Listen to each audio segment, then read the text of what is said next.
cara, a China entrega hoje para o mundo, as tendências que todo país do sul global deve aprender, na medida que os países do sul global, por serem pobres, não terem os instrumentos institucionais necessários para tal, construir tendências, planejar a sua economia, o seu futuro, através das tendências que o mundo aponta. A China aponta hoje a tendência do investimento em infraestrutura, do investimento em meios públicos, de trens de alta velocidade, de portos, aeroportos, de estradas. Ou seja, a China coloca essa tendência para o mundo, tanto é que ela lança uma iniciativa para financiar ferrovias, infraestruturas do mundo inteiro, que é a iniciativa Cintura e Rota. Né? E o Brasil teve, durante 40 anos, boa parte da sua indústria destruída pelo neoliberalismo, abertura comercial, livre mercado, reforma trabalhista, meta de inflação, tudo reformas que levaram o país a se enfraquecer do ponto de vista industrial, a se enfraquecer a sua indústria, enfraquecer e se desproteger diante do mundo, né? Enquanto que depois vem a Operação Lava Jato e destrói completamente toda a cadeia relacionada a petróleo, gás, construção civil e indústria mecânica pesada. Destrói completamente. Né? Então, e o desafio brasileiro hoje é o quê? Ele é o de reconstruir essas cadeias produtivas que foram destruídas por essas operações. Dá tempo, você está falando de Dá também tempo. A gente talvez investir em novas indústrias, não, né? Nessas, porque, cara, aí que tá. Não, vamos mudar de assunto, eu vou chegar nisso aí. Tá. Recuperar isso, porque sem isso não tem novas indústrias também, tudo se relaciona, tá? E qual que é o parceiro externo para isso? É a China. Uhum. Agora, você não vai negociar com a China 3 meses, grandes projetos. Em 3 meses você não vai negociar nada com eles. Você tem que ter uma aproximação de anos, você tem que negociar projeto a projeto, joint venture por joint venture é união de empresas, né, sabe? E não como o Brasil fez recentemente, que foi meio que esnobar a China, a gente vai ficar equidistante entre China, Estados Unidos e Europa, né, porque nós pensamos dessa forma, o que é um equívoco, porque não tem equidistância no mundo em que somente nem a Europa nem os Estados Unidos têm o que nos entregar. Porque se os americanos quiserem investir na gente, estou dentro. Sabe? Eu vou abrir um parênteses aqui, sabe? Eu sou um cara, eu me considero comunista e tal, mas não tenho o menor problema com quem faz acontecer. Pode ser privado, pode ser estatal, pode ser isso. Por exemplo, aqui, eu abri um parêntese, mudança climática e questão energética, por exemplo. Tem um exemplo aqui em São Paulo, que chama-se Iniciativa Resiliência, uma iniciativa da Enel, Enel São Paulo. É uma empresa privada. Essa iniciativa, ela busca o quê? Um mix de automação com a introdução na sua operação de inovações tecnológicas disruptivas como a inteligência artificial. Tá. Qual que é o objetivo dessa política da Nel? Acho que é uma empresa italiana, se não me engano. É italiano. Nel, é isso. Qual que é o objetivo deles? Eles diminuírem a instabilidade do sistema, né? Então, eles monitoram o tempo inteiro. Então, tem um plano piloto são 4 bairros, que é o plano piloto deles, de 4 bairros, desde bairro rico até bairro pobre, e testando a capacidade de monitorar a instabilidade. Então, cai uma grande chuva, por exemplo, se você tem fio na rua, a chance do poste cair e cair a energia aumenta. Quando você coloca embaixo da terra, melhora a situação. Então, eles estão conseguindo alcançar e entregar um serviço público, né, com excelência a partir dessa iniciativa. Agora, precisa de muita... Nossa, eu nunca pensei que eu fosse ouvir o Elias falar isso daí, cara. Não, mas ó, é muito coerente, tá? Eu tô dizendo só que não esperava, porque foi o que você disse. Pô, eu sou comunista. Mas aí que tá. O comunista... a gente muda de assunto toda hora, mas podcast é isso. Eu, por exemplo, agora a hora que todo mundo me bate, agora meus haters aparecem, né? Eu não tenho nada contra a propriedade privada, eu não tenho nada contra o mercado, eu não sou anticapitalista, eu quero superar o capitalismo, eu quero que surjam outras formas de propriedade. Quando a propriedade privada for incapaz de entregar o que a sociedade demanda dela, vai ter que aparecer uma outra coisa. E eu sou comunista não é por uma questão religiosa, é porque eu acredito cientificamente que essa outra forma histórica que vai substituir o setor privado existe. Mas enquanto o setor privado entrega para a sociedade o que demanda dela, deixa ele funcionar. O caso da Enel, da Enel, caso da Enel ela é um caso exemplar aqui em São Paulo, na minha opinião, sabe? Então não tem um problema com isso. Se funciona, sabe?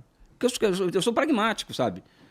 E como eu acho que o capitalismo, em certa medida, ele já era em muito lugar do mundo, e eu vejo que existe uma forma histórica na China, que eu chamo de socialismo, por uma série de características, que funciona melhor que o capitalismo em muitos lugares do mundo, é evidente que eu vou olhar para a China. Eu sou um cientista, eu não sou um religioso. Sabe? O meu papel, eu olho para a sociedade com olhar científico, né? E, evidentemente, com olhar político também. Né? Então, esse caso dessa empresa... Enel, por exemplo, é um caso a ser estudado, por exemplo, sabe? E eu falo assim, sem o menor problema de... E o cara é cara de direita, é capitalista. Eu não tenho essas amarras comigo. Eu sou comprometido com aquilo que funciona para a sociedade. Tá? Inclusive, eu só sou comunista, só tenho as convicções que eu tenho porque eu acredito que somente o socialismo vai poder entregar para a sociedade aquilo que ela necessita no médio e longo prazo. Não é o capitalismo. Se a gente for olhar para... E a gente abriu uma porrada de parênteses, eu não sei se eu vou saber voltar, então deixa eu só dar ali mais... alguém conta o jogo do Corinthians, hein? Tomou um gol. 1x0 Fluminense? 1x0 Fluminense. Então vamos falar de outra coisa. Puta que pariu. Que tragédia, meu amigo. Bom, mas... Caralho, aí me fudeu também. 1x0 Fluminense, tá? Era isso? Putz... Como é que vai? Esse tempo que você ficou lá com a Dilma, me conta um pouco dessa relação, cara. Como é que é? Vai, você me contou que... Eu já sei que você tem uma boa relação com Dilma, com Lula e tudo mais, mas... E aí agora vocês estavam trabalhando juntos, né? Me conta como é que foi, porque você sabe qual que é a fama da Dilma em parte da sociedade brasileira. Putz, eu lembrei qual era o ponto que eu ia fazer. Então vai lá, pra gente falar da Dilma. Cara... Você está propondo uma evolução de capitalismo, né? Você tá chamando, que é o socialismo, que para a gente chegar em qualquer tipo de... Esse debate no Brasil, nossa, tem que evoluir muito no sentido de as pessoas entenderem do que se está falando, para começar, né?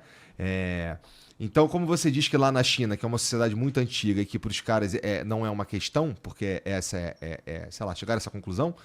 Aqui a gente tem a liberdade individual, não sei o que, e as pessoas pensam por si só, e isso é o status quo, e a gente meio que gosta que seja assim. Portanto, não é inviável um socialismo aqui? Cara, vamos pegar aqui a... Puta, eu espero não ter falado uma grande merda. Não, e se falei, vamos lá. Não falou não. Vamos pegar aqui o exemplo na história, né?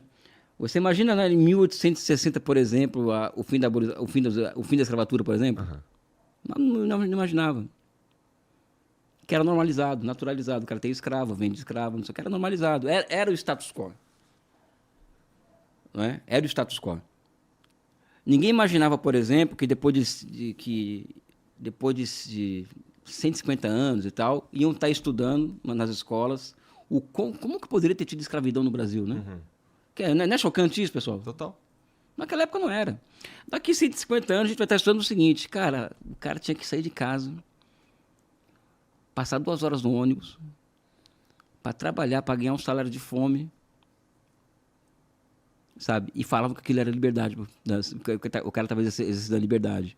Daqui 150 anos a gente vai ensinar para Isso é verdade. Os professores vão ensinar para os alunos e todo mundo vai ficar chocado com isso, sabe? Ou seja, você entendeu como que... Então, a inviabilidade do socialismo no Brasil também passa por isso.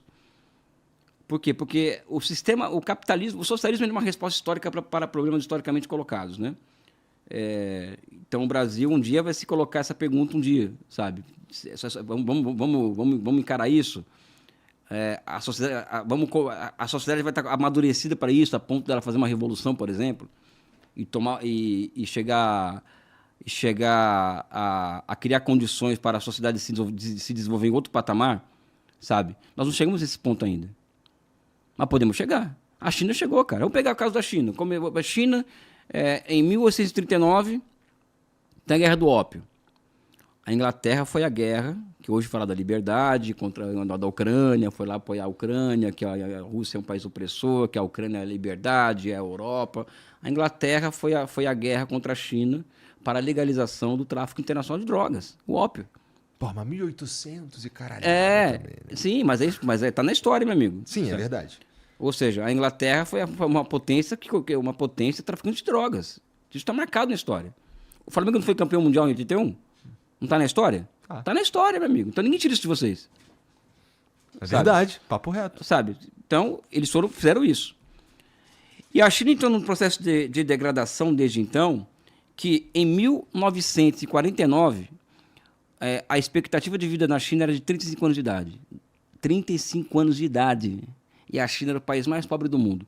Alguém imaginava, na década de 30, com os japoneses invadindo a China, as pessoas que os caras fazendo operação igual o nazista, né, os japoneses, que daqui 70 anos, 80 anos depois, a China está onde está hoje. É. Então tudo é ciclo, tudo é histórico, tudo é vai, tudo vem, tudo é processo. E eu acho que o processo brasileiro, a gente vai se encontrar um dia. Agora, o ponto principal hoje, sob meu ponto de vista, e que pode nos entregar a possibilidade do socialismo, é nós encontrarmos uma convergência entre eu e você sobre qual o caminho o Brasil precisa seguir para ser um país digno desse nome. Então, existe uma questão, primeiro, ideológica, ou seja, nós temos um problema de fragilidade ideológica. Então, nós achamos o Brasil um país pobre, um país feio, um país que não é digno, um país que teve escravidão, patriarcado, um país que... Então vende-se muito, ou seja, tudo é verdade mesmo, o Brasil tem tudo isso. Mas, apesar de tudo isso, o Brasil é o quinto maior país do mundo em território, a 7ª economia do mundo, né? E uma grande expressão geográfica. Então, um país como o tamanho do Brasil, apesar dessa história contraditória, que no fundo, quando bate muito nessa tecla de que o Brasil foi isso, aquilo, é para desconstruir nossa alma, né? Sabe? Então, o Igor é isso, o Igor é aquilo. Qual o objetivo? Para manter a gente tentando lutar por cada um por si? Não, é para manter a gente mansinho, não querer ter protagonismo, não querer se, sabe? Esse é o objetivo. Quando se fala em guerra híbrida, por exemplo, essa guerra de quinta, sexta geração, é isso. Isso é uma forma de guerra híbrida, né? Te convencer de que você não tem condições de ser um grande país. Você é um país que está condenado a ser pária no mundo, né? Guerra híbrida é isso, é você destruir psicologicamente o outro, né? E o Brasil está sob guerra híbrida já há muito tempo. Com essa propaganda de que o Brasil não prega, pela direita e pela esquerda, tá? Sim, a gente mesmo falando da gente. Pela direita e pela esquerda. Que para amplas parcelas da direita, a maioria quer viver em Miami, e amplas parcelas da esquerda quer viver aonde? Nova York. Não se vê como brasileiro. Né? Então, até essa crise ideológica, por exemplo, de nós ver o Brasil como uma grande expressão, que o dia que esse país se encontrar consigo mesmo, o Brasil, a China, a Rússia, a Índia pode impor ao mundo a paz mundial. Eu estou esticando a corda, evidentemente, mas o Brasil poderoso, forte, numa grande combinação com os BRICS, tal, vamos propugnar pela paz mundial. Vamos formar um grande bloco para o perdão da dívida dos países pobres, sabe? Um grande bloco, vamos formar um outro sistema financeiro paralelo ao dólar. Mas para isso, o Brasil precisa se encontrar, né? Sabe? Enfrentar suas questões ideológicas, né? E a principal questão ideológica, do meu ponto de vista, é a nossa incapacidade de nos observarmos brasileiros com orgulho de ser brasileiro. Tá. É de olhar para os Estados Unidos e falar assim: Estados Unidos, vou te alcançar, viu? Você está aí bonitinho, rico e tal, eu vou te alcançar. Nós temos fé na gente mesmo, né? Fé na nossa capacidade de ser uma nação, uma grande nação. Como o Tiradentes falou, né? O dia que o Brasil se unir, seremos uma grande nação, uma coisa assim que o Tiradentes falou, né? Recuperar aquele espírito de Tiradentes no Brasil. Unido é algo que não estamos como sociedade. Não. Na verdade, assim, união é... Bom, difícil, especialmente porque somos uma democracia e tudo mais, e as pessoas pensam diferente e votarão diferente. O problema é pior, na minha opinião, que a gente está de mal um com o outro, né? E assim, essa eleição do Lula, essa frente ampla e, por exemplo, tem o Alckmin de vice e tudo mais, é uma tentativa, de certa forma, Sim. de trazer algum, sei lá, panos quentes, de certa forma, para dor, para... Eu acho que é um fulcro, é um germe de uma... Eu acho que o Lula 1, o Lula 2 e Dilma já foram tentativas de construção de um projeto nacional. a questão do pré-sal, a Petrobras como operadora única do pré-sal, o Brasil protagonista no mundo, o Brasil recuperando a sua autoestima com o Lula 1, Lula 2 e Dilma, sabe? Já era ali um início, o papel ativo do BNDES, da Caixa Econômica, o programa Minha Casa Minha Vida, com todos os problemas que aqueles governos tinham, com todos os limites que aqueles governos tinham, mas você via que existia um... Puta, o Brasil está voltando a bombar. Eu estive na Palestina em 2011, em Ramallah. Eu fui convidado para ir para a Palestina dar uma palestra para os palestinos das razões do Brasil estar dando certo, em 2011. Eu nunca imaginava que 5, 6 anos depois ia estar explicando para as pessoas por que nós nos autodestruímos em 4, 5 anos. Então os governos Lula e Dilma foram essa tentativa, né? Depois vem o golpe de 2016, vem a Operação Lava Jato, vem toda essa operação, esse brainwashing que via a guerra híbrida, essa coisa toda, que nos colocou de joelhos, né? Essa que é a questão. Então acho que o governo Lula hoje, com todas as limitações que ele tem, ele ainda é o fio de esperança disso aí que a gente está conversando, que ele coloca o Alckmin de vista, coloca outro diferente ali e tal. E acho que o grande desafio brasileiro político, gostemos ou não, tá? Com os limites ou não, é a reeleição do Lula em 2026. Ou de alguém simpático a ele, ou alguém simpático a nós. Ou seja, é impedir que a extrema-direita volte ao poder. Acho que ao governo. Esse que é o grande desafio nosso. É impedir que um Tarcísio vire presidente da República, não permitir que um Ronaldo Caiado seja presidente, é impedir que qualquer um que tenha relação com o bolsonarismo, né, chega ao governo brasileiro. E você que tá assistindo esse vídeo aqui no Talk Flow, dá pra você virar membro, cara, do Flow agora. É um botãozinho do lado do botão de se inscrever. A gente faz um programa semanal só pros membros. Olha. Então fique esperto aí. Se quiser virar membro, tá bem aqui do lado, é mão merreca, custa menos de R$8, irmão.